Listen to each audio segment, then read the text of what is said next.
Notre histoire s'ouvre sur un pic montagneux, où plusieurs personnes s'affairaient à fouiller les lieux. L'une d'entre elles se disait qu'elle avait enfin trouvé les archives du Saint de l'Épée. Il y a de cela 6000 ans, le Saint de l'Épée, le plus puissant pratiquant de la voie martiale, avait laissé derrière lui des archives extrêmement précieuses. Ces documents auraient permis au Saint de l'Épée d'atteindre les sommets, attisant ainsi la convoitise de toutes les sectes. Un bout de papier couvert d'écritures incompréhensibles est apparu devant nous. Sortant un tube en bambou de sa poche, notre héros se répétait qu'il possédait enfin le trésor tant recherché. Peut-être pouvait-il les garder pour lui, mais en repensant à sa situation, il constate que son équipement était complètement brisé. S'il conservait ses archives, cela reviendrait à garder une bombe à retardement sur lui. Plutôt que de céder à la panique, il plia les documents, les inséra dans le tube de bambou et continue de réfléchir aux différentes possibilités qui s'offriraient à lui. En rangeant le tube, il se dit distraitement qu'il aurait dû boire un peu plus d'eau. Soudain, 2 personnes apparaissaient derrière lui. L'une d'elles déclare d'un ton assuré qu'il l'avait enfin trouvé. L'homme qui venait de parler n'était autre que le chef du clan du Dragon Doré, également membre de l'Alliance martiale. Il lui demanda de mais en blanc s'il était l'espion envoyé par le clan rouge. Notre héros a répondu avec audace en lui demandant s'il était le chef local. Il confirme posséder les archives du Saint de l'Épée, mais posa une condition à leur reddition, que le chef tienne sa promesse. En entendant cela, le vieillard qui accompagnait le chef demanda de quelle promesse il s'agissait. Cet homme n'était autre que l'un des 4 grands anciens de l'Alliance martiale. Dégainant son épée, le chef du clan du Dragon Doré admet qu'il avait effectivement une petite dette, mais qu'il n'était plus utile. L'honorer. Après tout, même s'il lui retirait le ver de sang qui le rongeait, qu'allait devenir l'ancien héritier de la terre royale? Le chef poursuivait ses moqueries. Que pouvait-il espérer désormais? Il avait été violemment chassé de son clan à cause de sa dentition brisée, puis kidnappé par la secte sanguinaire pour devenir leur espion, une simple marionnette. Même si tu recouvres ta liberté, où iras-tu? Lui demanda calmement le chef du Dragon Doré, tout en pointant la pointe de sa lame vers son visage. Notre héros, comprenant que cet homme était particulièrement bien informé, resta sur ses gardes. L'homme ajoutait à que les archives contenaient peut-être le secret pour retirer ce ver sanguinaire. Avec une expression maussade, le héros répéta le nom des archives. Il prétendit qu'elles étaient cachées dans un endroit secret dont lui seul connaissait l'emplacement. Il ne demandait pas de privilèges spéciaux, ni d'intégrer une secte orthodoxe. Il voulait simplement briser ses liens avec le culte du sang en se débarrassant du parasite. Soudain, le vieil homme se mit à rire. Dans un éclair de violence, le chef du clan du Dragon Doré abattit son épée sur notre héros. Choqué, ce dernier ne put qu'écarquiller les yeux alors que le chef lui ordonnait de ne pas tenter de s'échapper, persuadé qu'il avait déjà caché les documents. Avec un regard fatigué, le héros se demanda comment ils avaient pu le démasquer. En retirant son épée violemment, le chef laissa le sang gicler. Il regardait notre héros agonisant en lui disant de ne pas lui en vouloir. Dès l'instant où il était devenu un espion, son sort était scellé. Alors qu'il s'apprêtait à s'effondrer, le héros maudit sa vie pathétique. Un dernier coup d'épée s'abattit, déchirant au passage les archives secrètes qu'il portait sur lui. Le chef du Dragon Doré reste interdit, ne comprenant pas pourquoi le jeune homme avait gardé un tel trésor sur lui. Soudain, une aura bleue enveloppe notre héros. Des flammes d'un bleu incandescent commencèrent au consommateur, mais étrangement, elles ne le brûlaient pas. En fermant les yeux, il fit une dernière prière au Dieu. S'il existait une seconde chance, il la voulait. C'est alors qu'il se réveilla brusquement, un eau d'eau glacée reçut en pleine face. Un homme criait à ses côtés d'un ton moqueur. Se tenant le ventre, notre héros cherche des traces de blessures, mais n'en trouva aucune. 2 personnes se moquaient de lui, le traitant de pathétique et lui rappelant sa défaite cuisante lors de la bataille de Boisson. Il s'agissait des frères Somme, les jumeaux les plus puissants du clan du sang. Se tournant vers un miroir, notre héros resta pétrifié. Il était mort, et pourtant, il se trouvait ici, plus jeune. L'un des jumeaux, impatient, lui donna un coup de pied violent en lui demandant s'il était devenu sourd.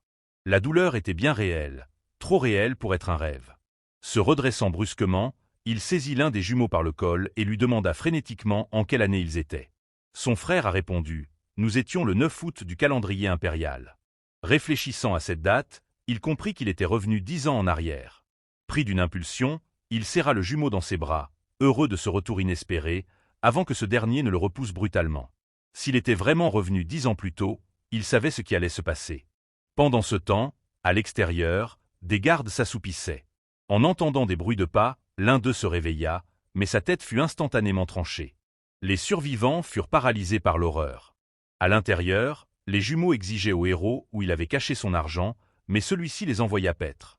Il venait de retrouver ce qu'il cherchait, une épée, l'unique héritage de sa mère décédée. En saisissant l'arme, un violent mal de crâne le submergea. Des cris de détresse résonnèrent au loin. Les jumeaux s'inquiétèrent, mais notre héros savait, l'attaque avait commencé. Le 9 août de la 11e année, le culte du sang attaquait sa maison, exactement comme dans ses souvenirs. Il décision de fuir, mais il ne pouvait pas partir seul.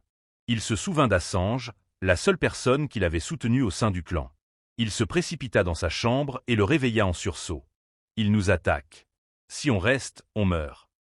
Assange, encore embrumé par le sommeil, finit par le suivre. Notre héros lui expliqua que la ville était encerclée et qu'il fallait se cacher là où personne ne les cherchait, les toilettes. Après une brève hésitation, Assange accepte cette cachette peu ragoûtante.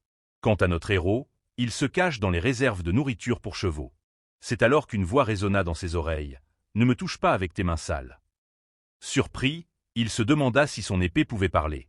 Soudain, un avatar apparut devant lui, une petite fille mignonne, l'esprit de la lame. Leur discussion fut interrompue par un bruit de pas. Un membre du culte du sang inspectait les lieux. Remarquant des empreintes, il s'approche de la cachette. N'écoutant que son courage, notre héros jaillit de l'ombre et lui trancha la gorge d'un geste net. L'avatar de l'épée, impressionné, cessa ses moqueries. Cependant, la situation empirait.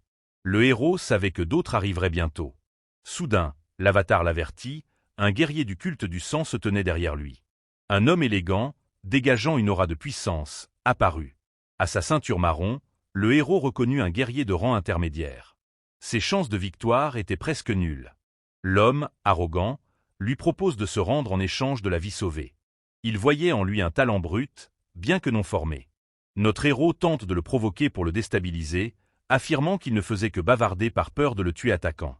L'homme éclata de rire, mais reste prudent. Il activa son énergie, recouvrant sa lame d'un éclat bleu, et passa à l'attaque.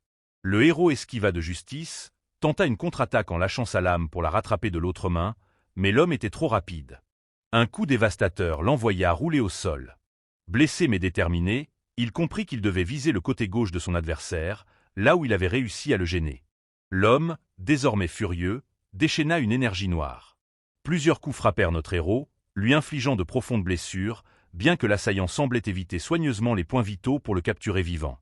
L'homme exigea de notre héros s'il réalisait enfin la gravité de ses actes. Ce dernier savait pertinemment que son adversaire comptait s'amuser avec lui jusqu'à s'enlacer, avant de lui porter le coup de grâce. L'agresseur continuait de pleuvoir des coups dévastateurs, ses yeux brillant d'un rouge sombre alors qu'il canalisait son énergie. Il prépare une série d'attaques aveuglantes. Furieux mais concentré, notre héros nota que l'homme utilisait toujours les mêmes schémas techniques. Soudain, la jeune fille de l'épée lui chuchota à l'oreille qu'une estocade frontale arrivait. Grâce à cet avertissement, il parvint à parer le coup de plein fouet, provoquant la stupéfaction de son agresseur. Bien que notre héros fût repoussé par la puissance de l'impact, il n'en revenait pas d'avoir pu bloquer une telle attaque. L'esprit de l'épée le félicita. « Beau travail. Après tout, sans moi, tu serais déjà mort. » Le héros lui demanda alors si elle était réellement capable d'anticiper chaque mouvement.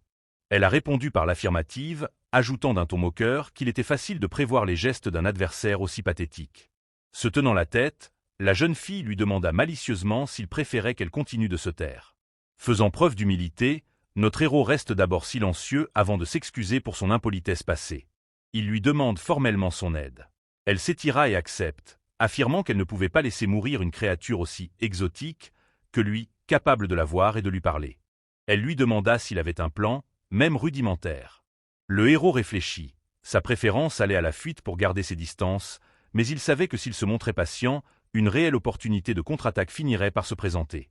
En face, l'homme restait interdit, se demandant comment un simple gamin avait pu deviner sa technique d'épée. Se ravissant, il jugea cela impossible et fonça de nouveau vers lui, hurlant qu'il allait cette fois l'exterminer. Alors que le héros gardait son calme, la fille à ses côtés l'encouragea à faire durer le combat. À chaque assaut, elle décrivait précisément la trajectoire de la lame, permettant au héros de bloquer chaque coup sans la moindre faute. L'homme était totalement déstabilisé. Il ne comprenait pas comment toutes ces attaques pouvaient être ainsi contrées, d'autant plus que la vue du héros semblait brouillée par le sang qui coulait sur son visage. L'esprit de l'épée lui indiqua alors que s'il parvenait à se glisser dans un angle mort, l'adversaire finirait par tenter une contre-attaque imprécise. Malgré le risque de porter un coup à l'aveugle, c'était sa seule chance de l'emporter. L'homme Asséna se produit un coup horizontal puissant. Notre héros se pencha vivement pour l'esquiver, mais son adversaire ne se laissa pas surprendre. Il enchaîna instantanément avec un coup de pied dévastateur dans le bras du jeune homme, le repoussant violemment. Alors que notre héros grimaçait de douleur en se tenant le bras, l'homme fonça sur lui à toute vitesse pour porter le coup de grâce. C'est alors que, dans un ultime réflexe, notre héros exécute une pirouette acrobatique imprévisible pour l'éviter. Profitant de l'élan de son ennemi, il lui trancha la gorge d'un geste précis. Le sang se mit à couler comme une fontaine, et l'homme s'effondra. L'esprit de l'épée le félicita aussitôt. « Tu as fait du bon travail, surtout ce dernier mouvement, il était incroyable. » Essoufflé, notre héros lui répondit avec sincérité que tout cela n'avait été possible que grâce à ses précieux conseils. L'esprit de l'épée, malgré sa nature d'arme de combat, parut déstabilisé par ce compliment. Remarquant ce changement de ton, notre héros lui demanda pourquoi elle devenait parfois si timide. Elle détourna la conversation en lui ordonnant de se dépêcher de la nettoyer, ne supportant pas d'être ainsi couvert de sang. « Es-tu en colère » exigea-t-il avec amusement. Elle a répondu sèchement que non, mais leur échange fut brutalement interrompu. Sans crier gare, un coup de poing d'une force inouïe frappa notre héros au visage, l'envoyant valser lourdement au sol. Le choc fut si violent qu'il le laissa inanimé, aux portes de la mort.